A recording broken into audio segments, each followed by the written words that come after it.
Donc merci beaucoup. On va pouvoir démarrer pour donc une table ronde d'une vingtaine de minutes. Le thème donc est plutôt vaste, plutôt intéressant. Donc Digital Africa, l'open innovation au service de l'agriculture africaine. Et donc je crois que pour comprendre finalement pourquoi aujourd'hui l'open innovation représente un plus, un atout indispensable pour l'agriculture africaine, je vais d'abord me tourner vers Charlotte, donc fondatrice de la plateforme Afrique, grenier du monde. Est-ce que vous pourriez nous expliquer en quelques mots quelles ont été finalement les mutations de l'agriculture africaine ces dernières années? Alors, excellente question. Je crois que je vais remettre mes lunettes. Il faut savoir qu'on part de très très très loin. Et c'est vrai qu'en termes de mutation, je ne veux pas être pessimiste, hein, mais on a d'une part effectivement cette révolution numérique qui est là. Mais à côté de ça, comme je l'ai expliqué tout à l'heure, on a un contexte qui reste quand même encore archaïque. L'agriculture africaine aujourd'hui, c'est quoi? Concrètement, nous avons effectivement les petits producteurs, la paysannerie qui représente à peu près 70 à 80% en fait de cette population active. Voilà. Donc, et ces gens-là, en fait, sont encore, il faut le dire, il faut le rappeler, c'est capital, ils sont encore dans cette logique donc, de subsistance. Voilà. Donc, du moins, la révolution qu'il faut opérer est aussi, il faut le dire, psychologique. Comment faire pour passer justement donc d'une agriculture de subsistance à une notion, à une logique business. Voilà, donc tout est, du moins, l'équation est là. Il faut savoir que c'est une population en moyenne qui va avoir, on va dire, allez, 1 à 2 hectares. Donc, priorité à l'agriculture familiale. Et il faut le dire, les choses ne changeront pas. On a eu en 2014, effectivement, donc une année consacrée, dédiée justement à l'agriculture familiale. Et l'un de mes souhaits aujourd'hui, c'est que nous puissions plutôt adapter donc, le digital, la révolution digitale, à cette agriculture familiale-là. Parce que, encore aujourd'hui, en 2019, les besoins restent réels et intacts, quasiment similaires à ce qu'on avait déjà il y a 15, 10, 20, 30 ans. Voilà. Donc, à savoir, effectivement, une population, en tout cas, une tranche de la population assez démunie.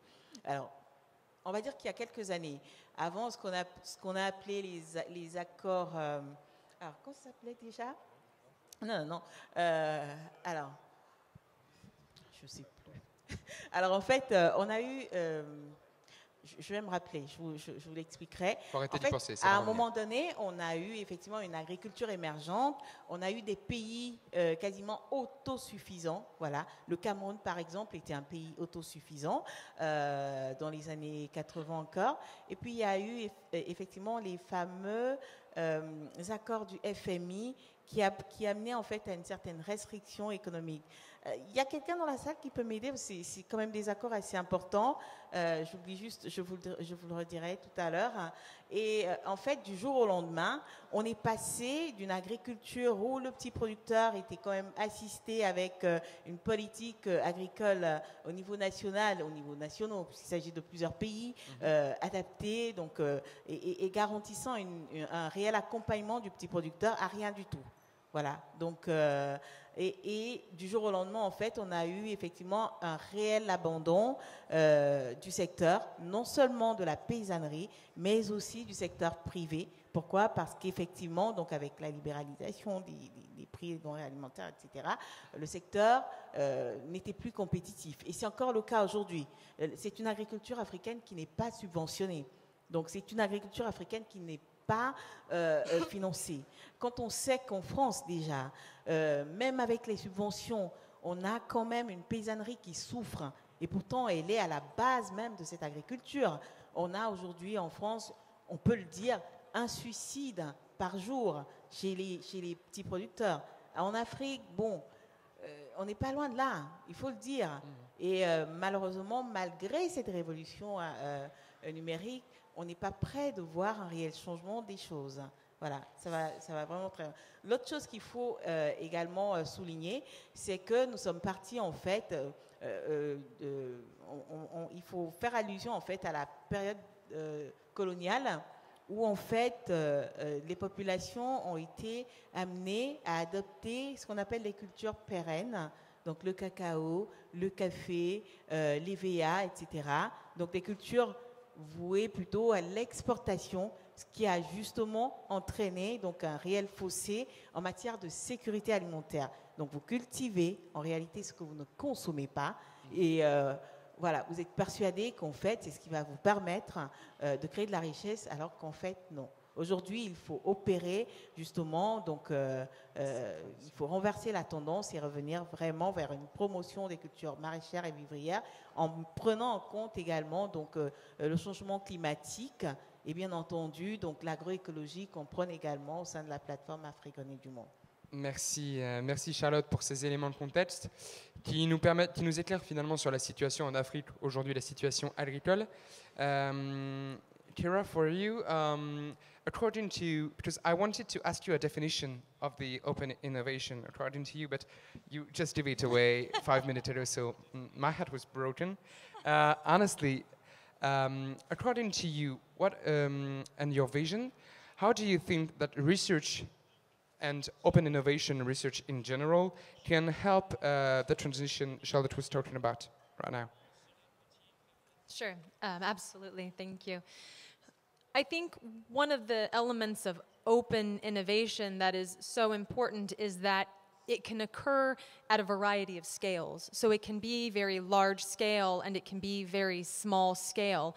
And one thing that makes open innovation so important is that it responds directly to very relevant needs, because those individuals that are either needing a solution or are part of developing a solution are all at the table. And therefore, when we listen to what Charlotte has just described, open innovation is important because then it can address those very specific challenges that a smallholder faces. It can address very specific challenges that an urban consumer or an urban entrepreneur faces. And so those aspects of open innovation are very much the fact that they can, for lack of a better word, customize to the specific challenge at hand. Thank you very much, yeah.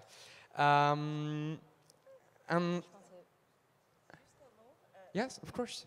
Oui, alors il s'agit en fait des plans d'ajustement structurel, c'est le mot que je cherchais, donc initié par le FMI. Donc, j'ai vu, c'était ce que vous tapiez sur le téléphone? Non, pas du tout. Pas du j'ai tout. cru. Voilà. J'ai dit, vous allez tricher sinon. Merci, merci beaucoup.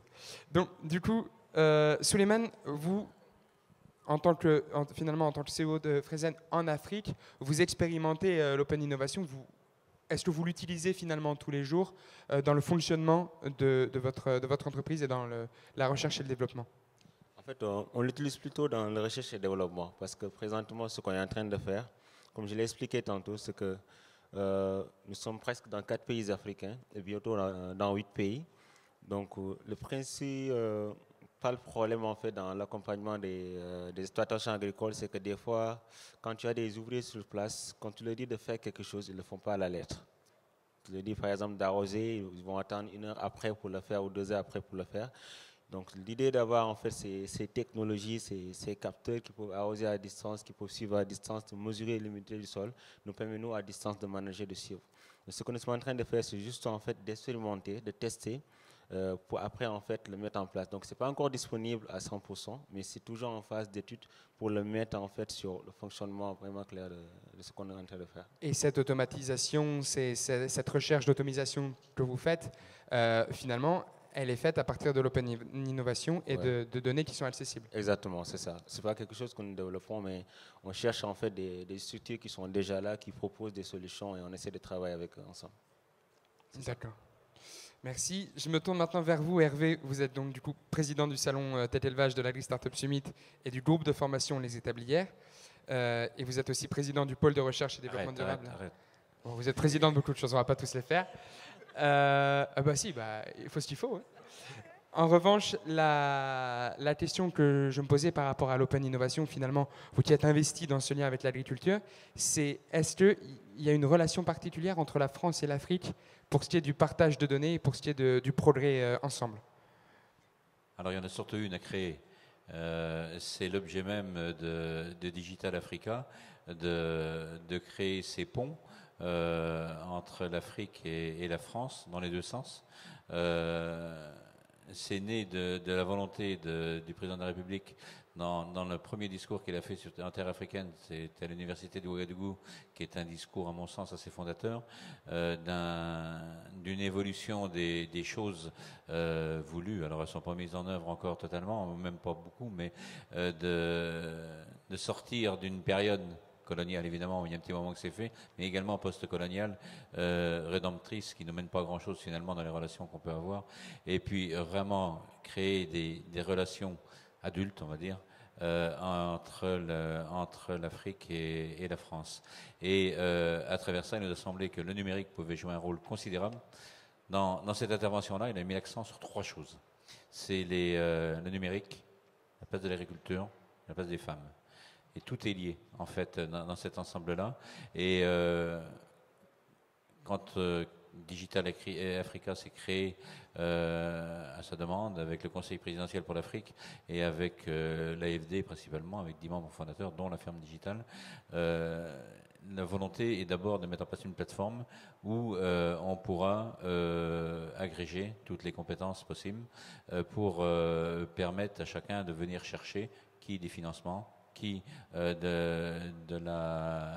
du contenu, des choses qui existent, qui se font, qui sont posées là. Ça démarre un petit peu. Le slogan que j'aime bien, sur lequel est fondé Digital Africa, c'est de dire les talents sont équitablement répartis sur la planète, mais la capacité de les mettre en œuvre ne l'est pas. Donc à partir de là, tout est dit.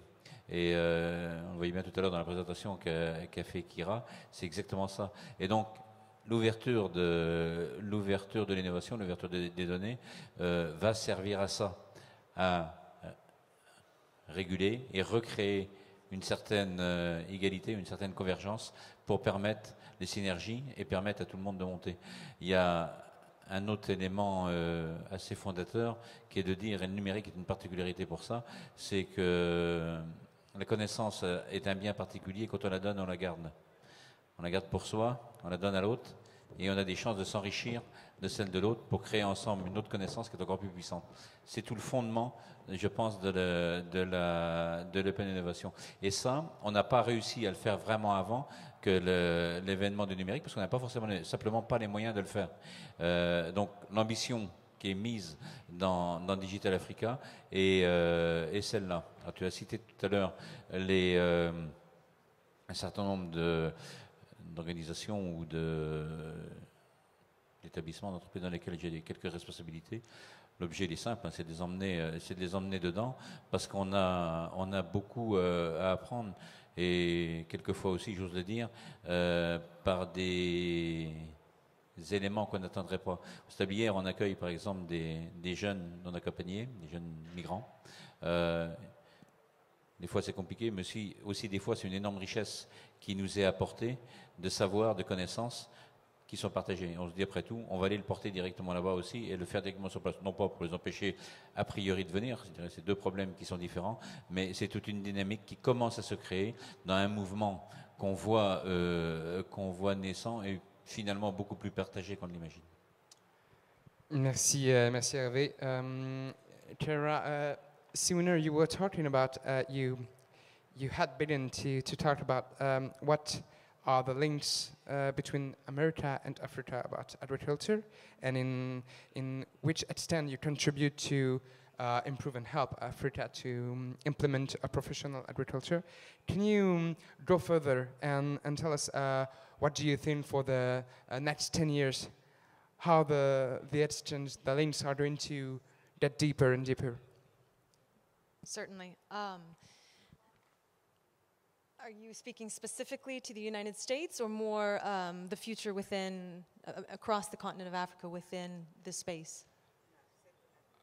Yeah, I was thinking about States, but if you want to do the entire world, you're free to do it. Okay. There is no doubt in my mind that strategically, if you look at it, if nothing else, you look at it from a purely political standpoint, the United States will continue to invest in Africa. There are specific regions where the United States is particularly interested. I think in addition, you know, when the questions and the conversations around food security happen, the population projections for the world are making Africa is going to become an extremely populous part of the world. The continent is, just from a numbers perspective, is going to be growing significantly. And in addition, when you look at some of the fastest growing economies in the world, they are located in Africa.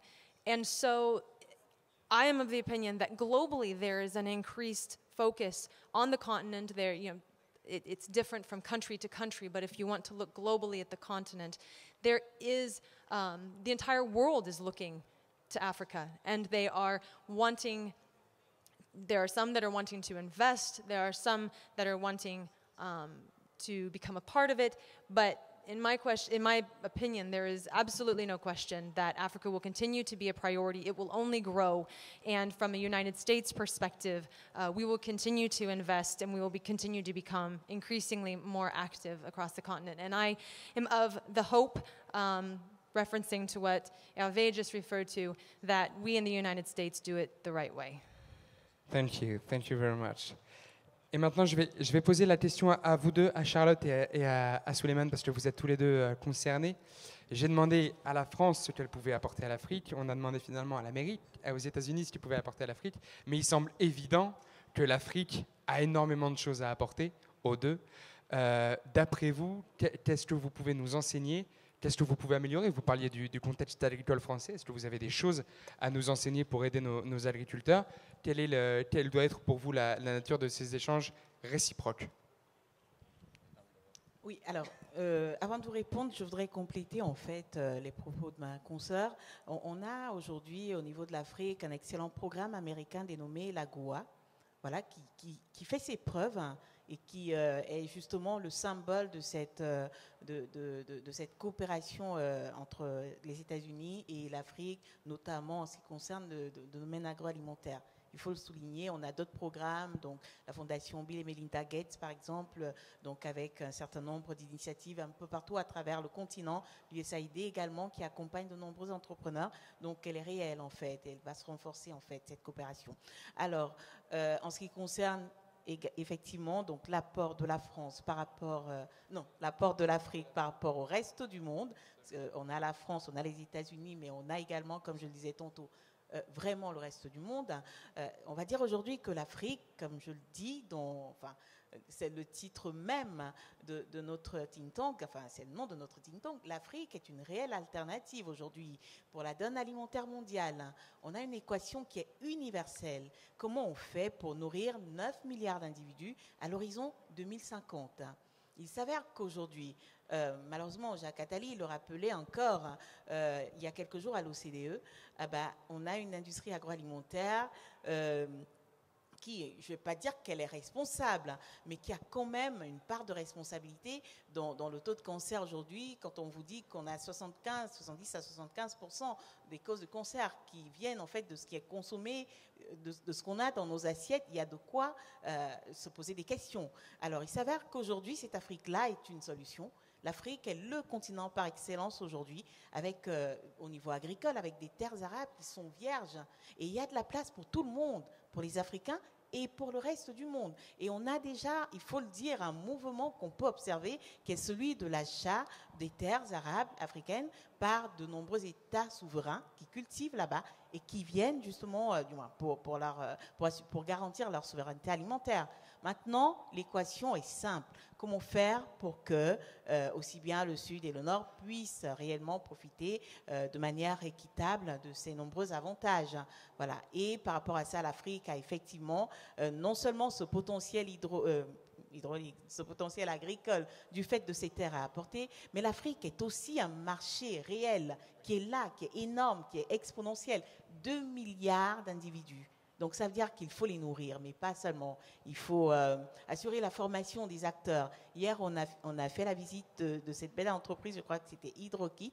J'ai eu l'opportunité d'échanger avec le responsable, du moins avec le fondateur, qui a déjà des vues au niveau du Sénégal, qui était quand même assez ravi de constater qu'on a une problématique en Afrique qui est celle de la formation Donc, je vais vous prendre un cas concret. Quand on a des machines agricoles dans certaines régions, un peu partout en Afrique, si vous avez une machine qui tombe en panne, il y a de fortes chances, malheureusement, qu'elle soit abandonnée parce qu'on n'a pas sur place les compétences.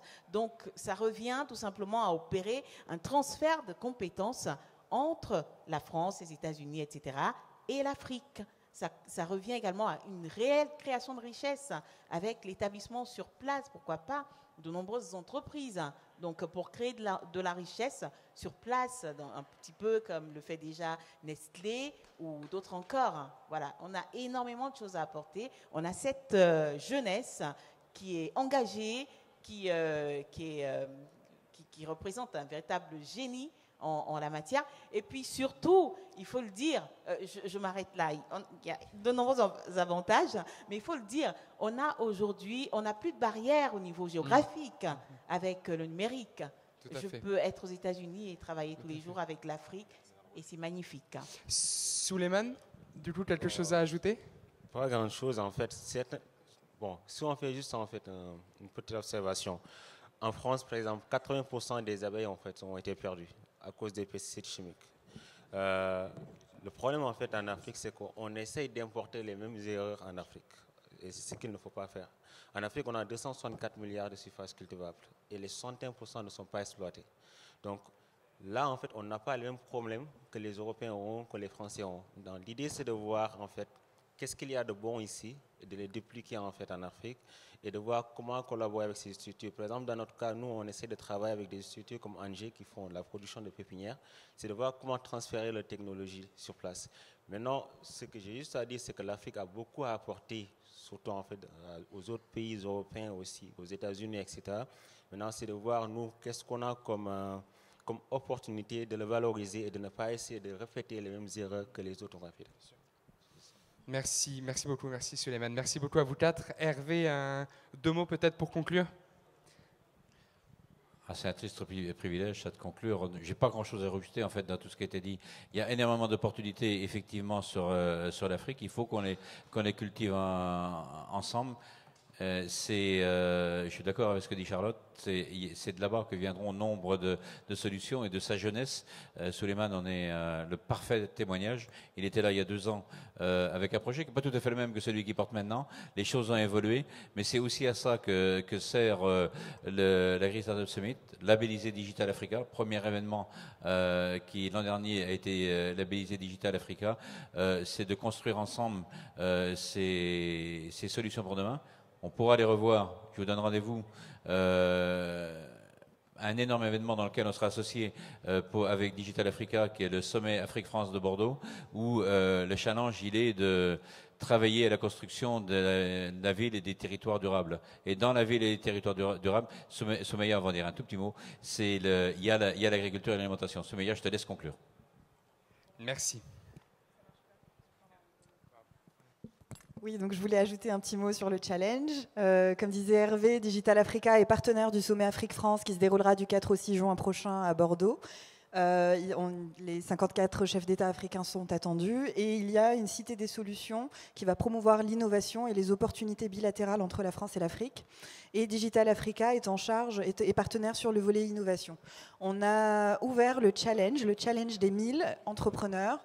Ce sont 1000 entrepreneurs africains en lien avec les territoires durables, la cité durable. Donc il y a un volet agriculture qui seront sélectionnés sur la plateforme Digital Africa et qui seront financés par l'État français pour venir assister, proposer, montrer leurs solutions pendant ce salon. Donc allez-y pour ceux qui sont africains, n'hésitez pas à promouvoir le challenge, inscrivez-vous. Si vous êtes une start-up ou une entreprise française dans l'agtech, ça va s'ouvrir également sur le site du sommet Afrique France 2020, qui est un site indépendant pour promouvoir les solutions et interagir aussi avec les marchés africains pour voir les opportunités qui se créent d'un côté et dans l'autre et ouvrir les marchés européens pour les entrepreneurs africains et inversement. Voilà, merci à tous. Merci beaucoup, merci à tous les quatre pour votre intervention lors de cette table ronde. Je vais vous libérer du coup. Merci infiniment. Merci, je pense qu'on peut encore les applaudir. Merci beaucoup.